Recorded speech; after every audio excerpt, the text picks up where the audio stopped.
Few parents consider that their child might be experiencing stress. What you perceive as bad behavior or rebelliousness could be your child crying out for help in a pressure situation. I came across an article in a child magazine, and the article was with regards to do kids stress. For the first time I realized that my kids actually do stress about things that I wouldn't even think they would stress about. So we had a chat about what are the topics that they actually do stress about. Stress in children can often have negative physical effects: increased headaches, colds and flu due to lowered immunity, digestive trouble or asthma flare-ups. I stress about my appearance mostly. Like if my hair is not right, I'll do it over and over again even when my mother tells me, oh, it's okay, but I can't at all. Going out looking like I feel looking like a monkey or something. Parents can often pick up clues about their child's state of mind by simply paying close attention to any changes in behavior or appearances. Body language is quite a big stress indicator. The mood as well, especially with my eldest daughter. She tends to go into a room, will just be on her own, become a bit of a hermit. The youngest one, I realize she will say she's got a little bit of a headache or she has a bit of a down face, and she'll tell me, you know, Mommy, I'm feeling sad. So those are the sort of symptoms or signs. I normally listen to music and I lay on my bed. But then we'd also go for walks and I just sit down with my parents. But only if it's things that I can't handle myself. If it's something that I can get over, then I don't need help from my parents. As both teachers and guardians of the child's well-being, parents play a critical role in shaping and molding their child's stress management solutions. But as a family, we'll cook together, we'll put music on and dance and sing together.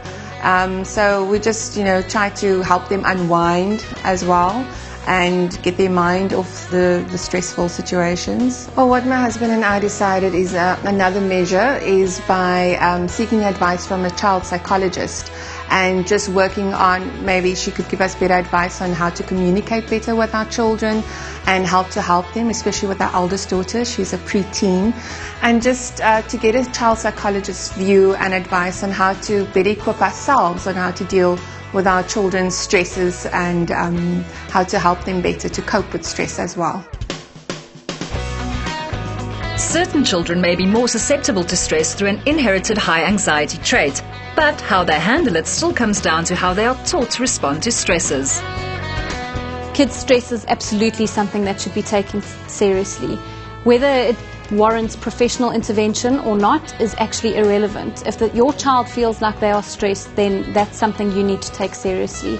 If you start to notice a few strange things in your child, if you see that perhaps they are behaving a little bit differently to what they usually do, then perhaps this could be a warning sign for you. So a lot of children, a lot of older children in particular, might have a lot of mood swings. They might begin to defy authority a bit more. They might begin to lie. They might begin to bully. There could be a lot of things around acting out behaviors that you may observe. In younger kids, some of the signs that we might see is they might start things like bedwetting. There might be some of the separation anxiety that we've spoken about. And they may even resort to new behaviors such as thumb sucking or hair twirling or any sort of behavior that is in a way a soothing mechanism. And secondly, a very big warning sign for any of us working within the field is if there has been a change in any academic performance. It's important that parents watch for stress triggers and behaviors which indicate stress in the child. Then you can try some solutions to help your child cope. So a couple of things that maybe parents could begin to do at home when their child is stressed or feeling anxious. One of the first things that they can do is really to just contain their children emotionally. So often parents need to be the regulators for their children to help them make sense of what they're experiencing and what's going on for them and what might be causing the anxiety. Another thing that you could do is implement behavior programs and positive reinforcement for good behaviors and for behaviors revolving around situations where they don't necessarily activate their stressful response or any anxiety. Another thing that parents could do is to start thinking about the way they manage stress and how they model stress solutions for their kids.